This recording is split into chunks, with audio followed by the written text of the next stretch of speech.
Esta es la audición número 22 de la agencia de noticias Caliyuga. Es la última audición del año 2012. El programa de hoy va a versar sobre lo siguiente. Nos vamos a hacer una especie de raconto de todo lo que ha pasado, de los hechos principales que han sucedido en el año y qué es lo que podemos extraer como cuestión esencial, qué nos ha enseñado el año 2012, porque en realidad desde el punto de vista tradicional podemos decir que la historia es algo que nos enseña permanentemente. No se trata simplemente de relatar hechos y acontecimientos, sino de poder recabar de los mismos ciertas líneas directrices, ciertas indicaciones con respecto a hechos esenciales que están aconteciendo y que nos indican perspectivas de futuro. Y la segunda parte versará nuevamente sobre un texto de nuestro gran amigo Julián Ramírez, el doctor Julián Ramírez de Bariloche, que siempre nos escribe un texto en exclusividad para que lo comentemos. El texto se titula esta vez Convencidos o retóricos. Bueno, trata, lo anticipamos un poquito, trata de una clasificación que realizara un gran filósofo italiano muerto precozmente, que influyera mucho en Julius Evola, que es Michel Stetter, el cual leeremos en la segunda parte y luego comentaremos. Y la tercera parte va a versar nuevamente sobre la realidad argentina, pero ahora sí, sobre un hecho que aconteció hoy, del cual queremos hablar, que ha sido la desclasificación de los documentos británicos relativos a la guerra de Malvinas, y ciertos hechos fundamentales que acabamos de conocer hoy en día y que nos obligan a efectuar ciertas reflexiones. Nosotros insistimos siempre, ese es el hecho histórico principal de la Argentina. Lo demás es una cuestión anecdótica, la ley de medios, Cristina, vudú, toda esa fantochada que lamentablemente estamos obligados a vivir. Eso no merece mayores análisis. En cambio, el tema de Malvinas es el tema principal de la República Argentina. Bueno, vamos a empezar, como hacemos habitualmente, para hablar de la realidad internacional, ¿no? Y aquí el amigo Madí quería explicarnos algo que acaba de acontecer en Egipto, tema que él conoce ampliamente, y de lo cual quería hablarnos. Sí, en principio se realizaron en dos fechas un plebiscito con objeto de que el pueblo apoyara las decisiones de la Asamblea Constituyente.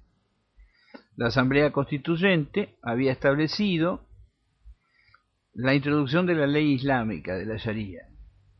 En esas condiciones se preguntó al pueblo qué quería y el pueblo, 63.8, casi 74%, aprobó el establecimiento de la ley islámica.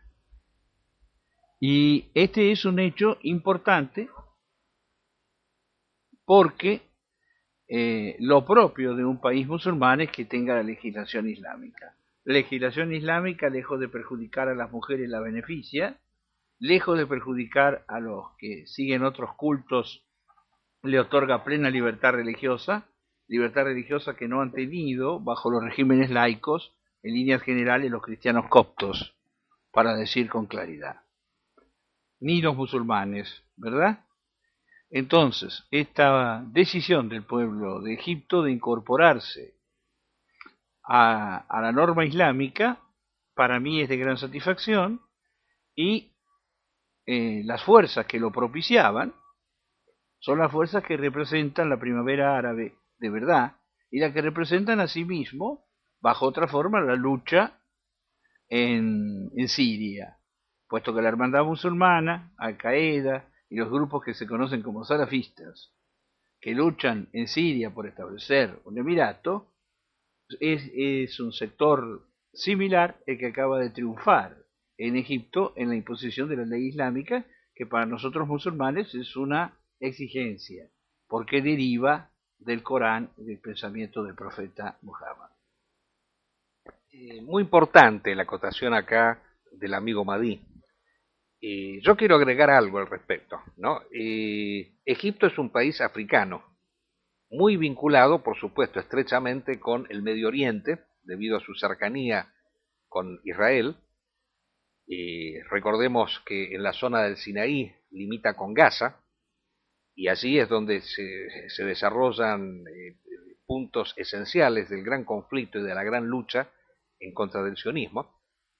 Pero yo creo que esto que ha acontecido es muy importante para todos nosotros, que es la fundamental unidad que tiene que existir entre el factor político y el factor religioso, independientemente de que se trate de la religión islámica, que yo siempre aclaro, no es la mía, pero es lo mío considerar que el régimen político tiene que estar indisociablemente unido al factor religioso, porque el factor religioso otorga a la función política un sesgo sagrado.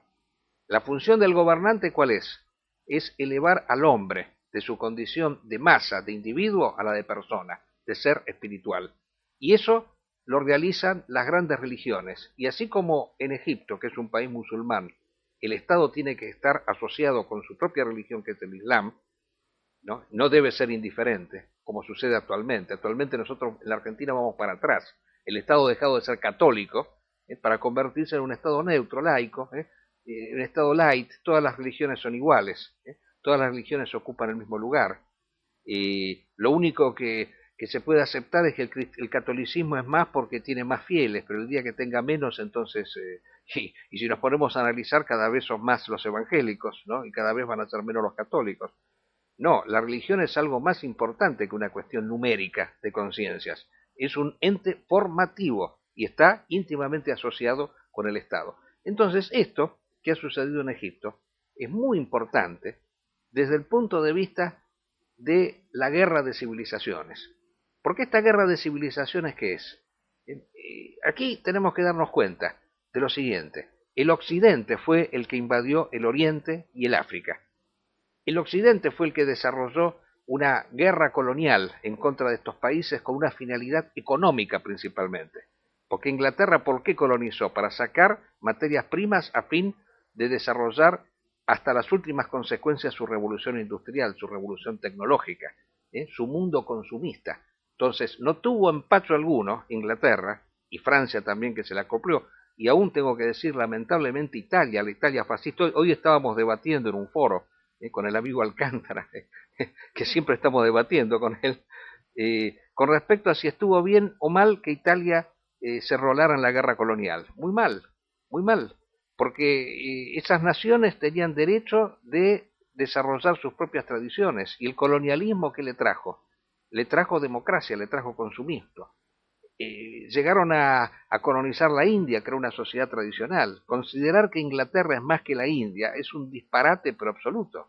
La India era una sociedad altamente tradicional. Ocuparon China también. O sea, este materialismo desaforado se expandió por el mundo entero. Entonces, acá que tenemos un despertar de las tradiciones, porque ya no es el Estado democrático lo que ha surgido acá, es el Estado teocrático, en donde Dios es el que reina, no el pueblo, entre comillas, no la soberanía popular. Entonces, bienvenido sea esto que ha sucedido en Egipto.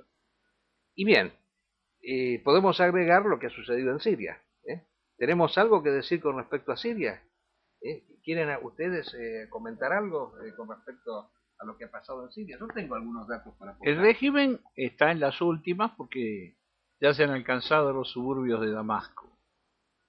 Rusia se retira y retira no solamente sus asesores verdaderos, los policías secretos, sino que está retirando las tropas que acompañaban a Assad, varias brigadas de infantes que peleaban al lado de Assad, según explicación del gobierno, porque el patriarca Kirill pidió que defendieran a los cristianos, que no tienen ningún problema con la nueva realidad. En honor de justicia, las deserciones en el alto mando son de tal dimensión que no cabe esperar otra cosa que Assad se asile en un tiempo corto. Al parecer, según amigos personales que yo tengo, se asilaría en Venezuela, porque Rusia le habría negado el asilo. Me pregunto cómo va a ser para llegar a Venezuela. Ahí está el problema. Es un viaje largo que tiene que hacer. Es un viaje largo el que tiene que hacer el Assad. En Inglaterra no lo reciben pese a su esposa inglesa.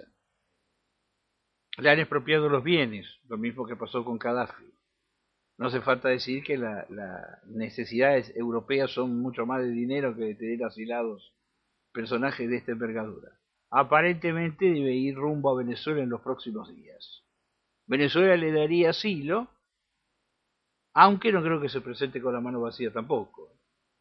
De todos modos, el que se diga esto y que el alto mando se haya exiliado en Turquía demuestra claramente que no tiene para mucho más, ¿no? Y que va a llegar un emirato islámico como futuro gobierno. Y aquí hay que acotar que en realidad el alto mando no es que sea, o sea, ha desertado, por eso se fue a Turquía. Y yo quiero dar algunas noticias frescas que ha publicado en exclusividad la agencia de noticias Caliyuga, que insistimos, bueno, esta radio expresa un poco la labor periodística que junto con el gran amigo Preciosi del Perú y quien les habla venimos desarrollando con la finalidad principal de informar aquello que no se dice habitualmente, aquello que se oculta. Y bueno, los defensores acérrimos de Assad, que son también admiradores incondicionales de Putin en Rusia y de los ex regímenes comunistas, han dicho varias veces que Assad es un tremendo enemigo de Israel y que el principal interesado en que Assad caiga es el régimen israelí y, de alguna manera por vía transitiva, también sería el régimen de Obama, de Norteamérica, la OTAN, o sea, el Occidente en general. Bueno, con respecto al tema del Occidente, nosotros en múltiples circunstancias hemos explicado que el Occidente lo ha apoyado explícitamente a Assad, aunque no verbalmente, o sea, de hecho, en la medida que ha negado apoyo militar a los rebeldes, los ha dejado prácticamente solos a la intemperie para que luchen en contra de un régimen que estaba armado hasta los dientes por Rusia principalmente, Irán, que también dio su respaldo, China también dio su respaldo y algunos regímenes árabes de manera, digamos así, sigilosa, para no entrar en conflicto con sus fieles chiitas, sunitas, con sus comunidades sunitas. Pero con Israel, ¿qué ha pasado? Israel desde ya no va a decir públicamente que está con Assad, porque sería la manera de incinerarlo. Ha mantenido un silencio, aunque algunos exponentes del gobierno han manifestado su gran preocupación de que tras la caída de Assad sobrevenga Al-Qaeda, sobrevenga el fundamentalismo islámico. Y ya tener Al-Qaeda en las fronteras con Israel no es lo mismo que tenerlo en Irak o en Libia. Es un peligro mucho más grande.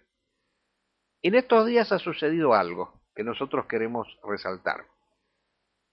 Se ha dicho que Assad tiene armas químicas y que estas armas químicas, y Norteamérica ha dicho que si Assad llega a utilizar armas químicas en contra de los rebeldes, en un acto de desesperación, como el gas sarín, por ejemplo, que enceguece a las personas, y que fue utilizado incluso en la guerra entre Irak e Irán, lo utilizó Saddam Hussein en contra de los iraníes, en ese momento que Estados Unidos apoyaba a Saddam Hussein en contra de Irán, no dijo absolutamente nada de este hecho.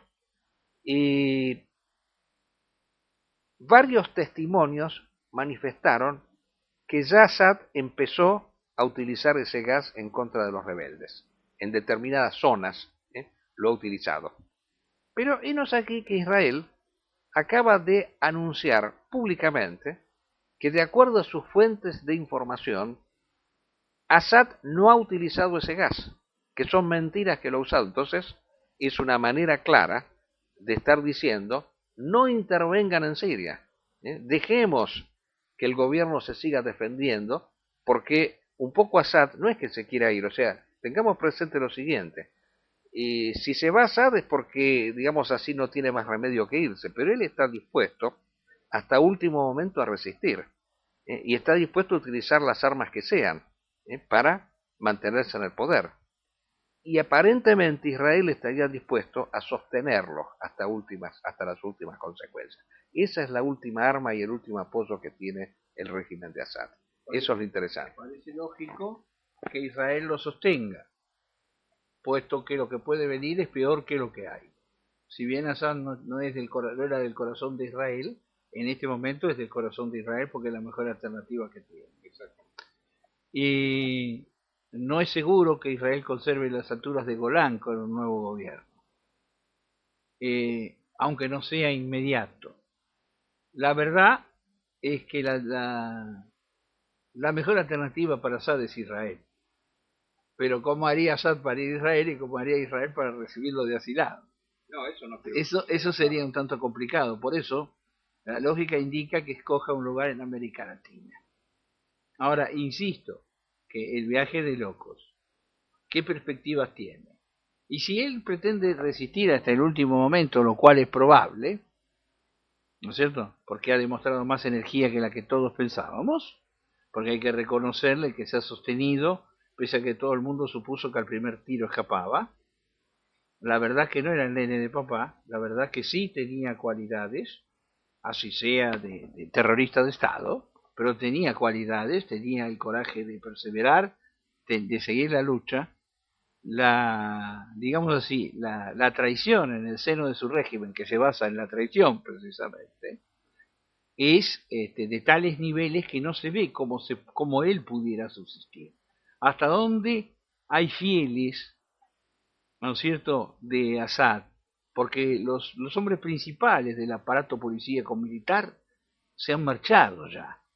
Es decir, aun que la minoría lagüita, que son el 10% de la población, siga sosteniendo en su completo a el Assad, igual resulta muy, muy difícil por cuanto la rebelión ya alcanzó los suburbios de Damasco.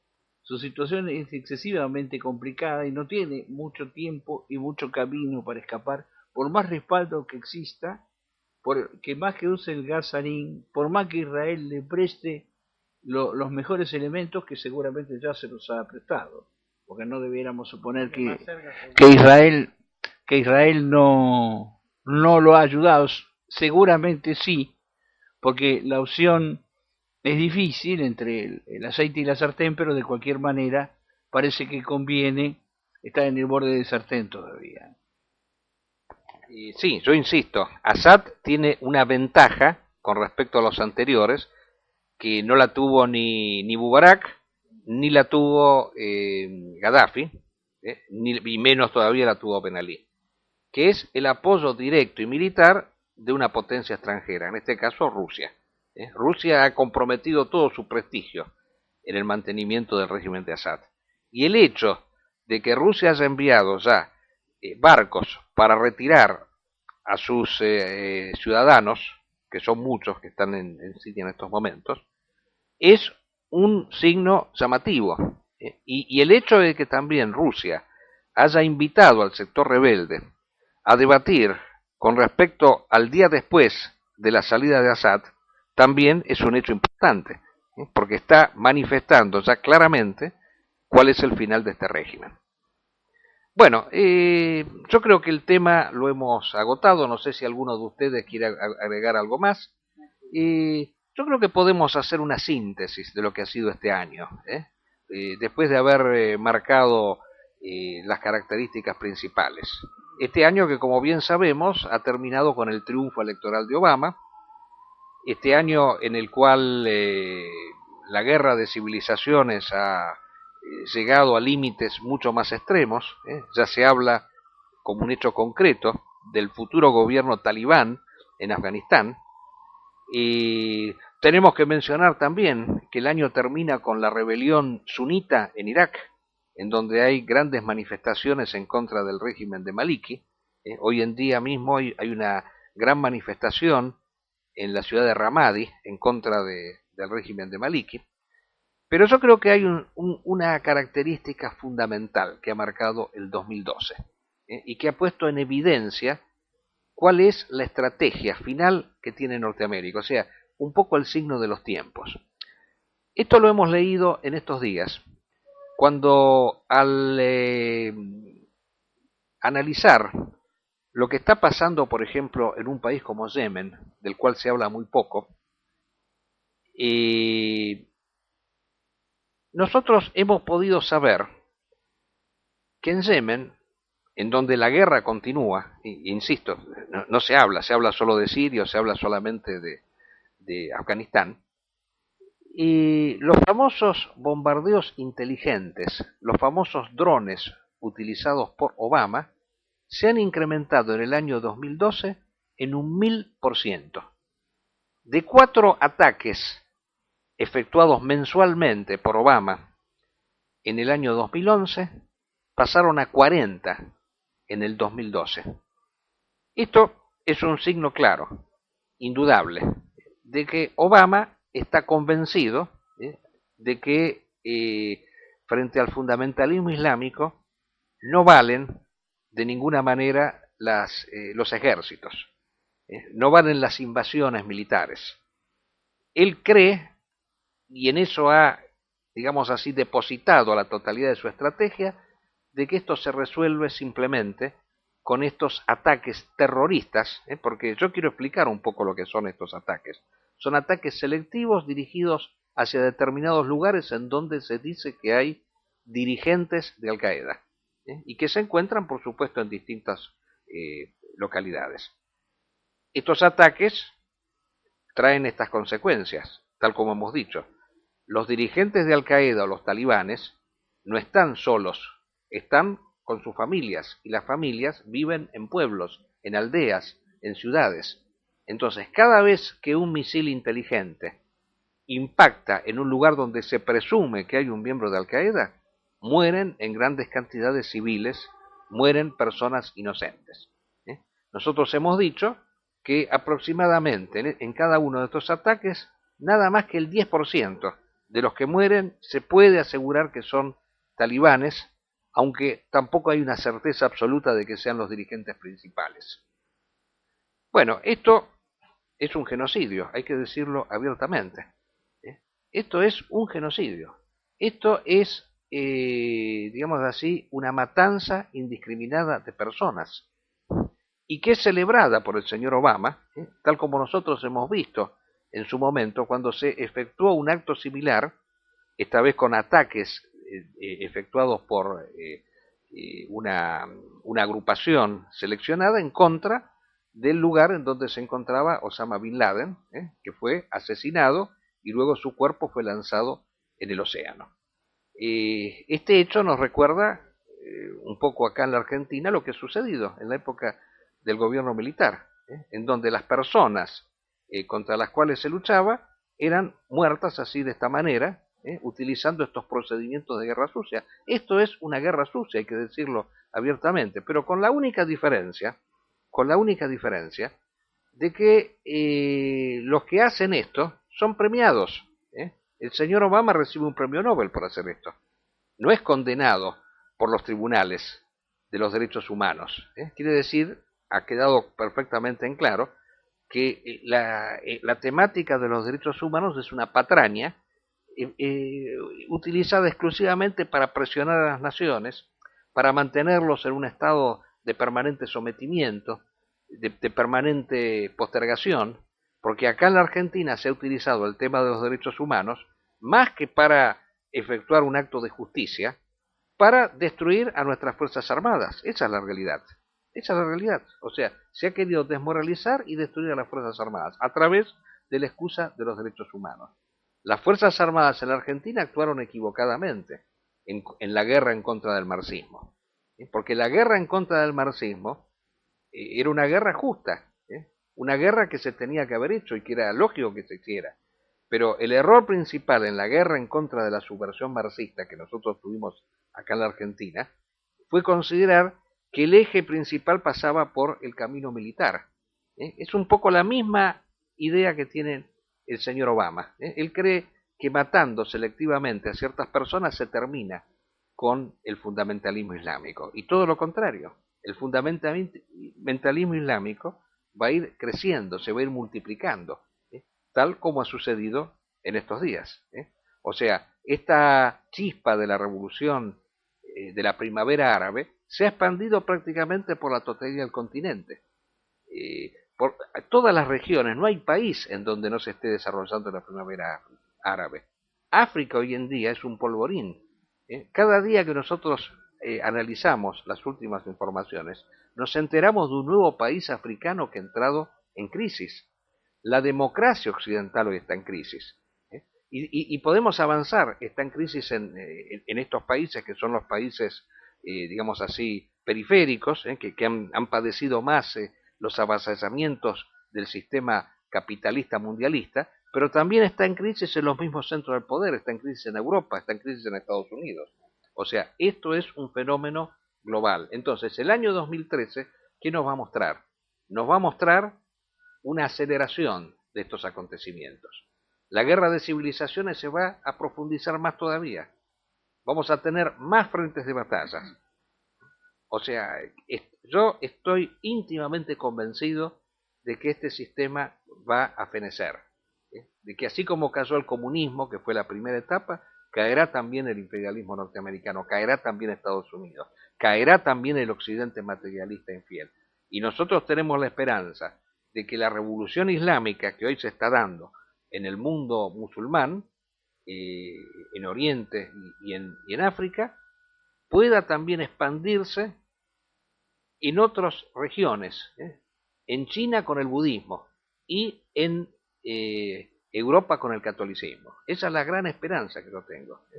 Entonces, nosotros esperamos que también en esos lugares se constituyan frentes que tengan justamente el factor religioso como prioritario. Y que esta grata noticia que nos dio el amigo Madrid, de que en Egipto se ha impuesto una constitución en donde la ley islámica es la ley fundamental y no la ley laica y ley profana, la ley que rige a la comunidad en su conjunto. Bueno, también acá nosotros tengamos algo parecido en algún momento, en donde nuestra religión sea el elemento determinante de la comunidad. En fin, son muchas las cosas, pero yo quiero citar acá una anécdota de algo que ha sucedido en estos días, de un señor, de un sacerdote, que publicó en su parroquia, para que ustedes vean la diferencia que existe entre lo que pasa en el mundo musulmán y en el mundo católico. En Italia un sacerdote puso el otro día en su parroquia un volante en donde invitaba a las mujeres a que no fueran tan provocativas, a que se ocuparan más de su hogar, de su familia, porque de esa manera generaba menos desórdenes sociales. Bueno, ¿por qué habrá dicho eso? Le saltaron todos encima. O sea, haber planteado la necesidad de que la mujer vuelva al hogar, que es algo que plantea justamente la Sharia, la mujer tiene que estar en el hogar, el sexo tiene que estar dentro de la familia, no fuera de ella, y bueno, eso le ha significado todo tipo de agravios y ataques y prácticamente este sacerdote se ha tenido que ir. Y esto ha pasado lo mismo, por ejemplo, cada vez que ha habido autores o artistas, entre comillas, que han efectuado exposiciones públicas de agravio a nuestra religión. O sea, había que pedirles disculpas. El otro día, esta presidenta que tenemos, que lo fue a premiar a este mamarracho de Ferrari, el León Ferrari, que hizo exposiciones donde se agraviaba a la Virgen María. Es una cosa vergonzante desde todo punto de vista. Bueno, eso es lo que nosotros vivimos. Si esto se hubiera dado, por ejemplo, en la civilización islámica, como yo lo he dicho otras veces, pero este señor Ferrari no podría haber estado dando vueltas. Sí, yo no digo llegar a matar a una persona, pero La verdad es que eso se llama blasfemia. Blasfemia. Una blasfemia efectuada contra el profeta Jesús y contra María, una de las 4 mujeres principales de la humanidad, ¿no?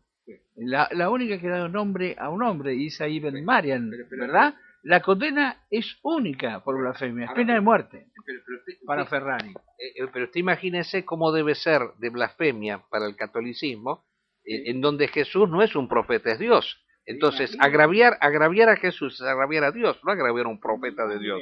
Entonces, es más grave y acá todos nos quedamos ahí mirando y preocupándonos por la libertad de conciencia de este señor. O sea, libertad de conciencia, que significa libertad de agraviar, libertad de insultar, libertad de burlarse de lo sagrado. Esa es la libertad que se pregona en nuestra sociedad. Entonces, acá lo que nosotros tenemos que generar, y lo que tenemos que aprender del Islam es eso, esa actitud de defensa de nuestros valores raigales. Por eso el Islam es nuestro gran aliado en estos momentos, porque nos está indicando un camino que tenemos que seguir acá también con nuestra propia religión y con nuestros propios valores. Y esa es la primavera que tenemos que hacer en la República Argentina y en los países de Occidente. O sea, volver a rescatar lo sagrado es lo prioritario. Primero Dios y después todo lo demás. Y todo lo demás se te dará por añadidura. Frase de San Agustín. Bueno, tendríamos que pasar ahora a la lectura del texto de Ramírez, pero yo no sé si no quieren agregar algo más con respecto a esto, piensan que está agotado ya el tema. ¿Pasamos directamente al texto? Bueno, lo va a leer aquí el amigo Matías, que hoy ha estado bastante calladito. ¿Qué tal? Buenas tardes. Aquí el texto que nos presenta Julián Ramírez, muy interesante por cierto. Yo he leído algo parecido ya en otro texto que era el mito austral. Y bueno, a continuación procedo a leer el texto Convencidos o retóricos de Julián Ramírez. La expresión convencidos o retóricos corresponde al filósofo Michel Stadter, varias veces citado por Julius Evola en sus obras y pensamientos, que resume muy bien las características de dos tipos humanos. El hombre convencido es el hombre de la tradición, el retórico es el moderno. El primero muestra una unidad en el conjunto de sus facultades físicas, psíquicas y espirituales. Todo su ser tiene un punto de referencia trascendente y superior al que permanentemente apunta en sus pensamientos, acciones y actividades. El moderno es un hombre escindido y disperso. Y la palabra se ha transformado en su boca en una catarata bucal, que, aunque no querramos ser groseros, es una verdadera diarrea verbal. Se usa la palabra para mentir, engañar, disimular, fingir y distraer, y para los más variados fines o propósitos. Y aquí queremos hacer una aclaración. Aristóteles escribió El arte de la retórica, pero comprendiendo a ésta como instrumento de la verdad, del bien, de la virtud, de lo superior y lo trascendente. En cambio, el hombre moderno usa la palabra desconectándola de todo ello, de la misma manera que su ser está separado de sus restantes dimensiones. El reino de la retórica aceleró su presencia a partir del triunfo de la democracia y de la burguesía, aunque podemos encontrar antecedentes en los sofistas griegos y en los tribunos de la plebe en la República Romana. Pero es con el advenimiento de la burguesía cuando se manifiesta su creciente papel en la sociedad. Comienza el papel destacado de los abogados y de los oradores. La democracia es su espacio natural. Es necesaria la demagogia para hacer todo tipo de promesas, engañar al pueblo y cosechar sus votos. Las constituciones se llenan de bellas frases, promesas y declaman derechos humanos en abundancia. Todo ello es retórica pura en el peor sentido de la palabra. El que escribe esto es abogado. Se ha cansado de plantear ante los tribunales los derechos consagrados por la Constitución Nacional. Y todo fue en vano. Los jueces consideran que tales enunciados son simples declaraciones programáticas y orientaciones generales para el futuro, es decir, buenos deseos. Todas esas enunciaciones son entonces puro verbalismo y retórica para engañar al pueblo tonto, mientras los políticos hacen uso de esas hermosas palabras de la Constitución para continuar su vil tarea de mentir. Un expresidente de la Nación, Carlos Menem, una vez en posesión del cargo, aplicó un programa totalmente opuesto a aquel con el que había hecho la campaña electoral. Preguntando al respecto, contestó que había cambiado porque había ganado, y que si hubiera hecho la campaña con el programa que estaba ejecutando no lo habría votado nadie. Y pocos se molestaron. Este es un contundente ejemplo de la retórica moderna, la mentira y la falsedad que permiten la democracia. La orden tradicional necesita varones veraces, de fiel cumplimiento de la palabra, empeñada, capaces de ir al frente al estilo de los caballeros de las órdenes medievales. San Carlos de Bariloche, 26 de diciembre del 2012, Julián Ramírez. Bueno, un texto desde ya importante, fundamental, y que nos permite recordar ciertas cosas, ¿no? Yo quiero agregar algunos detalles a lo que acá nos ha dicho Ramírez, pues es un texto que permitiría hablar horas enteras. Porque incluso Ramírez acá hace referencia a cuestiones concretas de nuestra realidad argentina, ese famoso bufón que tuvimos de presidente, este Menem, ¿no? Que se jactaba justamente de decir que había mentido, que si hubiera dicho la verdad no lo votaba nadie. En cualquier sociedad tradicional a un mentiroso se lo colgaba directamente en una plaza, porque alguien que todavía miente y reconoce que es un mentiroso, bueno, no tendría, digamos así, ningún lugar, en el mejor de los casos, en la política. Acá todavía se lo premia como senador y todavía tiene posibilidades de decidir en las cuestiones fundamentales. Nunca va a ir preso, por supuesto, nunca va a ser condenado de nada, a pesar de que se ha sabido muchas veces que con pruebas al canto de que es un corrupto consuetudinario. Pero yo quiero ir a lo principal y no hablar de esta minucia que es este señor. Mises-Stetter fue un pensador muy importante que influyó en Julius Evola, en la juventud de Julius Evola. Él muere muy joven, decide quitarse la vida en una época en la cual parece que estaba muy de moda eso, de quitarse la vida como un acto, digamos así, de absoluta libertad, del hombre que se considera libre totalmente y que resuelve con respecto a la propia existencia. Él había hecho una clasificación de los seres humanos entre retóricos y convencidos. En realidad la palabra convencido, utilizada acá por Ramírez, me parece que no es la más indicada. Yo creo que habría que decir veraces, propiamente. O sea, personas que ponen por encima de todo la verdad y que en función de la verdad están dispuestos a luchar, vivir y morir. O sea, que nunca estarían dispuestos a claudicar en un principio. Porque si hacen eso, bueno, desde ya son seres insignificantes. La ética aria, la ética tradicional, anterior incluso a nuestra tradición cristiana, consideraba que decir la verdad era la virtud principal y que, o sea, era más importante la verdad que la vida misma. No se podía mentir de ninguna manera. O sea, en cambio hoy en día los políticos, en el caso que mencionábamos de Menem, los políticos arquetípicos han hecho de la mentira un arte, han hecho de la mentira un vicio, porque a ellos no les interesa la verdad, no les interesan los principios, les interesan exclusivamente su propio bolsillo, sus propios intereses materiales, el éxito, triunfar. Para el político, más importante que tener razón es tener votos. O sea, si consigue votos, ahí se siente satisfecho. Y no necesariamente el que consigue votos está en la verdad. No necesariamente el pueblo está del lado de lo verdadero y correcto. Habitualmente el pueblo es engañado, el pueblo es ilusionado con cosas. Y eso es lo que hacen los políticos, esa es la demagogia a la cual acuden los políticos. Y los principios que son levantados, como nos recuerda Ramírez permanentemente, esos principios famosos que aparecen en la Constitución, son nada más que elementos verborrágicos, que se usan cuando convienen y cuando no convienen no se utilizan. La justicia argentina está repleta de fallos en donde se demuestra el carácter acomodaticio que tienen los jueces, al servicio habitualmente del poder de turno. El que tiene el poder es el que determina en última instancia qué es lo que hay que hacer. Y ya que estamos, dos palabras con respecto a lo que está pasando en la República Argentina con respecto a los fallos.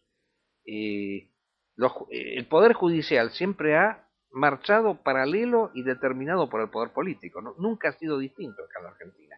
Nunca ha habido fallos que realmente se cuestionaran el poder político. Ahora, si eso pasa, es que evidentemente este Poder Judicial, como está sucediendo en estos días, que han sacado fallos en contra del gobierno, quiere decir que están recibiendo presiones y que de alguna manera indican que este gobierno se encuentra en una situación de crisis muy grande. Si no, no se animarían a sacar fallos en contra del gobierno. Acá le pasamos al amigo Madrid. Sí, fíjese que tan mentiroso Carlos Menem y tan mentirosa Cristina. Cristina anunció que iba a restablecer la calidad institucional. Y la verdad que aún en la institucionalidad burguesa, ningún gobierno es más alejado de la calidad institucional que el presente. Lo que ha pasado es que las movilizaciones las huelgas y la crisis ha hecho que la justicia ahora pueda ser independiente, o por lo menos pueda ponerle límites a Cristina, que si no hubiese un desprecio explícito de las masas, la justicia no hubiera hecho estas cosas. Y más aún, yo creo que la justicia no le va a dar el gusto al gobierno hasta que no vengan las próximas elecciones. Ellos consideran, sin ninguna duda, si Cristina gana, desaparece Clarín. Si Cristina no gana, el Clarín sigue viaje, porque probablemente la que desaparezca es Cristina. Si la situación del poderoso le permite, digamos, el que es poderoso con las masas, tiene todos los derechos y atribuciones. Ahora, cuando las masas ya no respaldan al poderoso, el poderoso no sirve porque el príncipe no es príncipe, el honor de verdad. Es un fabricante de ilusiones con el cual el establishment no está conforme. Porque el dirigente político en la institucionalidad burguesa es la representación del poder económico en el Estado. Entonces, en la medida que el político tiene respaldo, tiene atribuciones. En cuanto no cuenta con el respaldo popular, cosa que ya más que evidente, el poder económico decide asumir por sí mismo el control de las cosas. Y en ese sentido, los jueces son disciplinados a los que tienen más poder. Cuando Cristina tenía más poder, cualquier aberración era posible. Ahora le hace algunas pequeñas cosquillas todavía. No le concedió el persaltum, no procesó a Felisa Micheli, condenó, los responsables de Cromañón fueron a la cárcel, porque los jueces tienen que recuperar el desprestigio, y qué elemento más favorable que los criminales de Cromañón, que estaban todos libres, que de repente sean encarcelados. Ahora bien, si en la futura elección la oposición triunfa, que se despida a Cristina porque el juicio político está en camino. Si Cristina triunfa, la justicia volverá a ocupar el lugar servil que tenía anteriormente respecto de la misma Cristina, que se evidenció en el caso del vicepresidente Vudú, que es muchísimo más escandaloso que lo de Micheli, que es una pecata minuta comparada con los hechos de algunos otros magistrados, no solamente en el hecho delictivo, sino en la incapacidad con que manejan el Estado. La falta de energía que produce los constantes apagones se debe a la incapacidad y a la ineptitud del ministro debido. Y no solamente que sea sinvergüenza y delincuente, como son muchos de los funcionarios, sino que hay además una enorme ineptitud en el régimen. Porque una cosa, el régimen de Kirchner tenía a Roberto Labaña. El régimen de Kirchner tenía un nivel de negociación mucho más alto, porque él tenía un nivel político más alto. Ahora bien, muerto él, su mujer se complace solamente en seguir a los serviles. Naturalmente, como no hay alma que le pueda decir, mija, esto no, cuando se lo dice, los echa. Como los echa, le quedan los peores colaboradores, los más serviles. Incluso así, como a la larga no sirve esa gente, termina por echarlos también. Y bueno, yo no quería entrar tan en detalle, pero no estoy muy de acuerdo con usted en eso de que Kirchner era mejor que Cristina. No digo que es mejor. O por lo menos era más hábil, más político.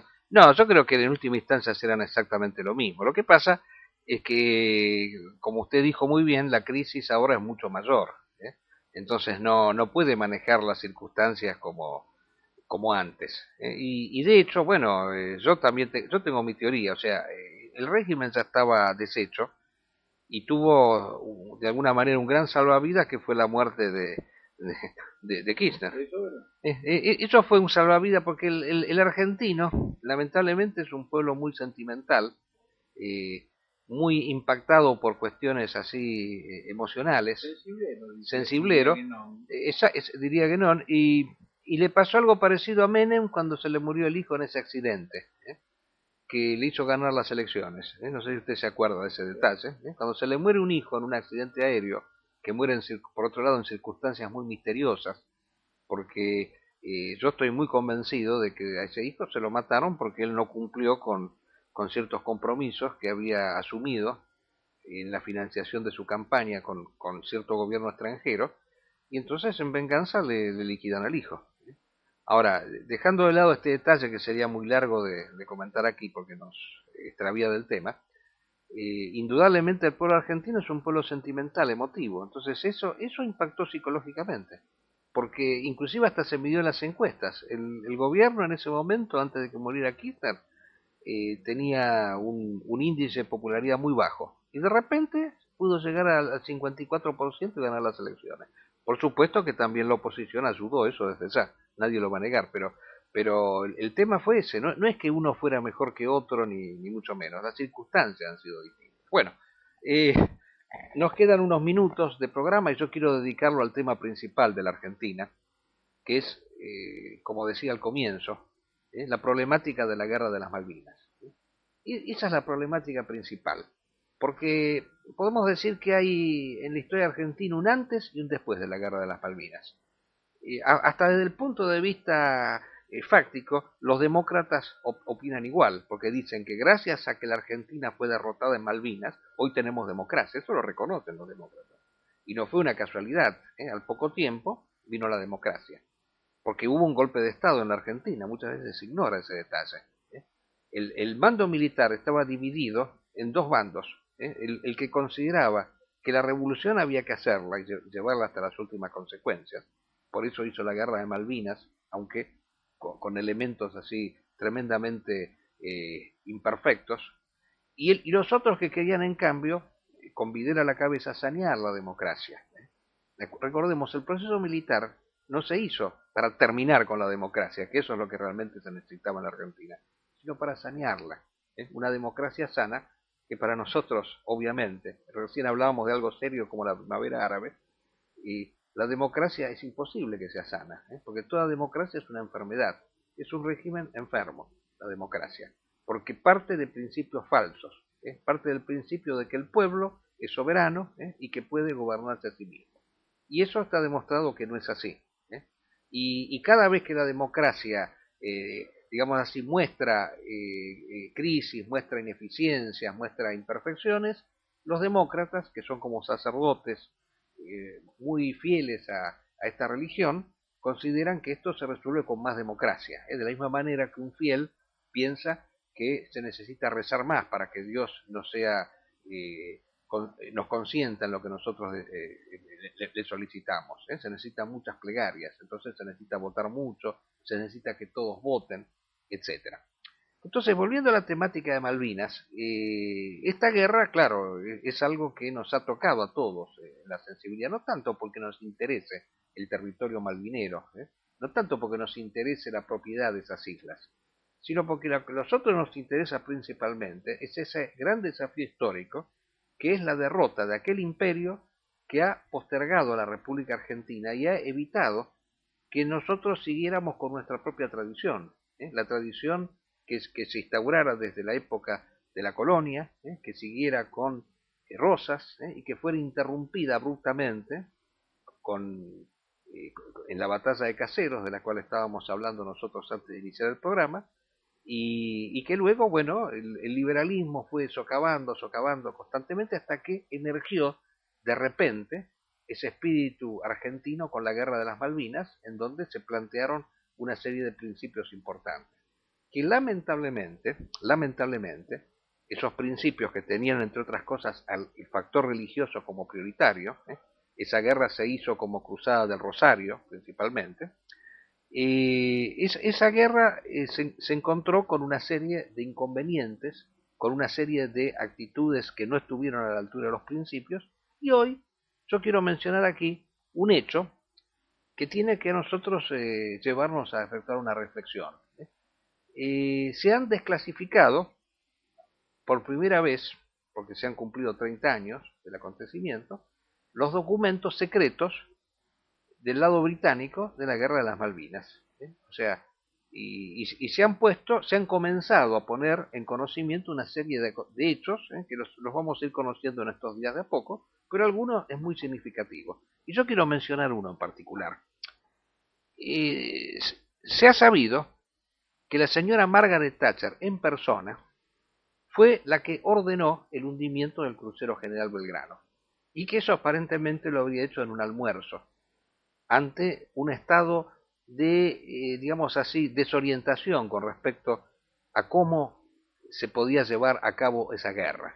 O sea, los documentos la muestran a ella como tremendamente desorientada, impactada por ese hecho, por la invasión de las Malvinas, que no se lo esperaba de ninguna manera. Y entonces, como veía que la guerra, la diplomacia no resolvía nada y que la guerra tendía de alguna manera a agudizarse, resuelve unilateralmente hundir el crucero General Belgrano con un submarino de propulsión nuclear, el Conqueror famoso, lo hunde un mes después de la ocupación de Malvinas, fuera de la zona de exclusión. Ahora, yo quiero decir lo siguiente aquí. Evidentemente la señora Thatcher fue muy exitosa con esa acción. Tenemos que decirlo así abiertamente. Porque esa acción del lado argentino tendría que haber significado una respuesta inmediata, la radicalización de la guerra. Porque si la guerra del lado británico había llegado afuera de la zona de exclusión, o sea, podía abarcar de alguna manera, teóricamente, la totalidad del territorio argentino, podía de algún modo aceptarse que Inglaterra resolviera atacar el territorio, atacar la Patagonia. Entonces la Argentina, ¿qué tendría que haber hecho en esas circunstancias? Expropiar todo. Ahí está. Ese era el argumento para expropiar todas las propiedades británicas que nosotros teníamos. Porque Inglaterra misma había dado el ejemplo de llevar la guerra fuera de Malvinas, a la totalidad del territorio. Pero lamentablemente no se hizo así. Por eso la guerra fue a medias. Ese fue el... Sí. Después vamos a dar algunos detalles, pero yo quiero terminar el razonamiento y después le cedo a usted la palabra. Y el otro hecho, la otra victoria británica con el hundimiento del crucero General Belgrano. La Armada Argentina resuelve a partir de ese comienzo, de ese acontecimiento, no sacar más un buque de guerra en alta mar, con la excusa ridícula, infantil, de que Inglaterra había comprometido submarinos atómicos en ese epopeya, y nosotros, como no teníamos submarinos atómicos, corríamos el riesgo de que nos hundiera la totalidad de la flota. Pero gravísimo error todo es eso, porque sería lo mismo que la señora Thatcher hubiese dicho que no invadíamos Malvinas porque los argentinos tenían los misiles Exocet, que habían ya demostrado su gran eficacia en hundir varios barcos ingleses. Si alguien hace la guerra, tiene que estar decidido a hacerla hasta las últimas consecuencias, y en serio, como corresponde, no la guerra a medias, como realmente ha sucedido. Sí, en verdad, el gobierno militar fue a la guerra por la insurrección del 30 de marzo. La única forma de terminar con esa insurrección popular que hubo el 30 de marzo era con un hecho patriótico que galvanizara a toda la multitud. ¿Y a quién no? Por supuesto que sí, todos estamos de acuerdo en la recuperación. Y, de todos modos, tan importante como ocupar las Malvinas es expropiar el capital británico en Argentina, que eso sí iba a hacer meditar a la Cámara de los Lores, a la Cámara de los Comunes, y probablemente el gobierno Thatcher hubiera caído. Porque eso no le hubieran perdonado, porque eso es una nación de piratas, no es una nación de héroes. Los piratas sí que son corajudos, de eso no cabe duda. Ahora, los piratas van por el negocio. Si hay menos negocio en las pérdidas que puede haber en Argentina, que de hecho son infinitamente superiores, la guerra termina ahí. Como dice Don Corleone cuando le matan el hijo. No hay investigaciones, no hay venganza, va en acuerdo con los otros 4 jefes. La verdad es que si en la Argentina se hubiera expropiado al capital británico, los ingleses hubieran tenido que meditar si continuar, y si continuara la guerra total. Guerra que Estados Unidos no deseaba, dicho sea de paso, excediera los límites de la Malvinas, porque no era conveniente por las alianzas que estaba haciendo Argentina con Rusia, con China y con Cuba, y en general con el bloque tercermundista.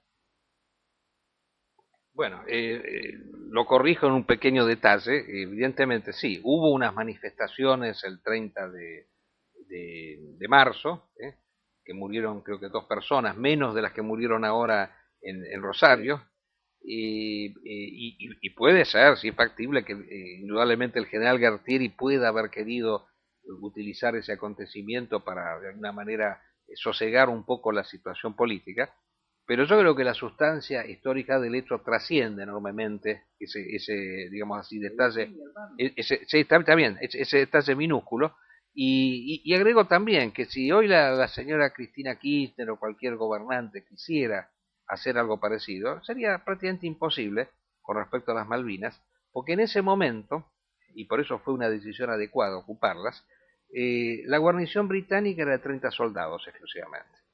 Entonces, estaban ahí prácticamente a merced de mano, y lo único que se necesitaba era, y acá yo quiero retomar un poco el texto de Ramírez, era que hubiese habido militares y políticos argentinos, porque también lo sabía en ese momento, que hubieran puesto por encima de todos los principios y que no especularan en función de ventajas electorales posteriores que pudieran recabar a partir de la derrota argentina. Ciertamente, ciertamente. El camino es correcto siempre porque la reivindicación es correcta siempre. Las razones que tuviera Galtieri son menos importantes que lo que hizo. En cualquier caso, para eso hay que tomar una decisión de guerra total como hubiera hecho San Martín, ¿no? ¿Qué dijo San Martín? Seamos libres y no nos importe nada más. Y si hay que vivir mal, vivamos en pelotas como nuestros hermanos los indios, cosa que en general acá tienen no tan capacidad de hacer, como es el caso de San Martín. De cualquier manera, hasta los presos políticos apoyamos a Galtieri. Entonces, Galtieri sabía que tenía el respaldo total de los argentinos, con excepción de la élite, que por supuesto no quería hacer eso. Debió haber aplicado los mismos principios que hubiera aplicado San Martín o Belgrano en la guerra de la independencia, que expropiaban todo por lo que era de los españoles. Entonces, los ingleses hubieran meditado sobre si les convenía seguir adelante cuando estaban viniendo. Otra alternativa, aceptar la negociación que había planteado el presidente peruano, Belaúnde Terry, a la cual Thatcher le respondió con el ataque al crucero General Belgrano. Porque de lo que se trata es que los argentinos sigan en esa media batalla. Porque si seguimos en la batalla que corresponde, expropiando todas las propiedades británicas, que son muchísimo más valiosas que las Malvinas mismas, los ingleses hubieran tenido que calcular hasta dónde estaban dispuestos a enfrentarse con Argentina y con otros países latinoamericanos que ya le habían declarado la guerra. Cuento 3. Perú, Venezuela y Panamá, que para muchos no serían muy importantes como aliados, pero que eran suficientes para formar un frente en América Latina, suficientemente complicado para que los ingleses tuvieran que pelear con todos. Entonces, agradezcamos también a aquellos que pasando por argentinos, peruanos y venezolanos pelearon en esa batalla y manejaron los aviones. Algo que muchos argentinos hoy se olviden. Sí. Parte de la propaganda europeizante y deslatinoamericanizadora. Exacto. Bueno, es una deuda pendiente lo de Malvinas, pero tengamos presente que por ahí pasa el futuro de la Argentina. Malvinas es el gran problema argentino, no es la ley de medios, no es la señora Cristina, no es Menem todavía, ese bufón, payaso, ese Berlusconi. Yo el otro día estaba revisando un artículo que había escrito en esa época, que se titulaba el presidente mujeriego, porque a diferencia de Kirchner, Menem tenía esa característica, ¿no? De que era un mujeriego empedernido y aparte, digamos así, se jactaba de eso. Y yo me acuerdo que haber escrito en algún momento, dice, quien vive en función de las mujeres, tarde o temprano termina convirtiéndose él también en mujer. Y la política de Menem fue justamente una política de total entrega, así como la mujer se entrega, es pasiva.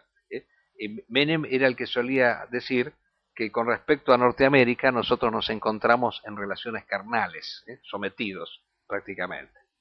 Bueno, terminamos el año, el primer año de existencia, yo quiero decir que hemos tenido mucho éxito, a pesar de la limitación de recursos.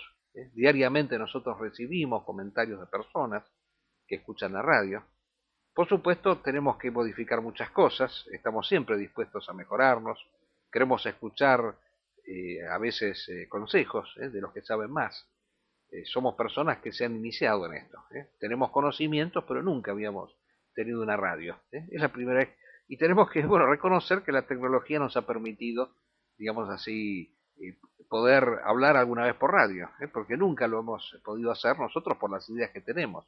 Son ideas alternativas. En el programa anterior comentamos algo de eso. Qué suerte que no nos invitan a ninguna radio, porque el día que nos inviten a alguna radio, a algún canal de televisión, bueno, tendríamos que preocuparnos sobremanera, ir al psicólogo a preguntarle qué habré hecho de malo, que han invitado a una radio, porque yo me acuerdo que no hace mucho el señor Salvucci, con el cual, una de las personas con las cuales yo discuto mucho, en general no discuto porque Salvucci se va al mazo habitualmente, pero él en un determinado momento cuando me contestó me dijo, dice, yo soy una persona que tiene el cartón muy lleno, como diciendo que a mí no me invitan a ningún lado, en cambio a él sí le invitan a todas partes. Bueno, que yo me enorgullezco de eso, que no me inviten los medios del sistema, porque el día que me inviten los medios del sistema me voy a tener que preocupar muchísimo, todos nosotros.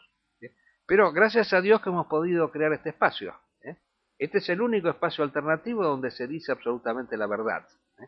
Y retomo lo de Ramírez. Es un programa de los convencidos, no de los retóricos, no de las personas que se venden al mejor postor. Este es un programa de hombres libres, de hombres que piensan por su cuenta y que dicen la verdad tal como es, porque no tienen que rendir cuenta a nadie. No por nada no tenemos nadie que ponga avisos, que nos pague avisos, porque si no tendríamos que rendir cuentas. Estaríamos limitados en lo que tenemos que decir. Acá decimos absolutamente todo, la verdad, hasta que en algún momento, bueno, decidan silenciarnos, porque todo es posible. Pero mientras tengamos este espacio lo vamos a ir aprovechando. Así que nos despedimos, que todos tengan un feliz año, y en febrero retomamos con todo. Bueno, acá les cedo a mis amigos para que se despidan también. También nos despedimos y le deseamos un feliz y próspero año nuevo. Esperemos el año nuevo se incremente las contradicciones que tiene este sistema y la guerra de civilizaciones continúe e incremente su volumen. En realidad, perdón, con respecto a lo que tú dices, yo creo que esto, el sistema prácticamente nos da libreto a cada rato. Porque para nosotros no es ningún problema armar un programa, porque pasan tantas cosas que el sistema realmente nos está dando un libreto a cada rato. Sí, nos abastece indudablemente con sus incompetencias, con su ineptitud. Ahora, no pasaría yo por el psicólogo por dos razones. Uno, porque no creo en la psicología, primero. Y en segundo, porque el psicólogo nos alentaría para que fuéramos un programa de televisión, porque los psicólogos cobran la cuarta parte de lo que uno gana. Así que a él le interesaría ganar una platita. Exacto, nos convencería de la cosa. Bueno. Así también me despido. Felicidades para todos.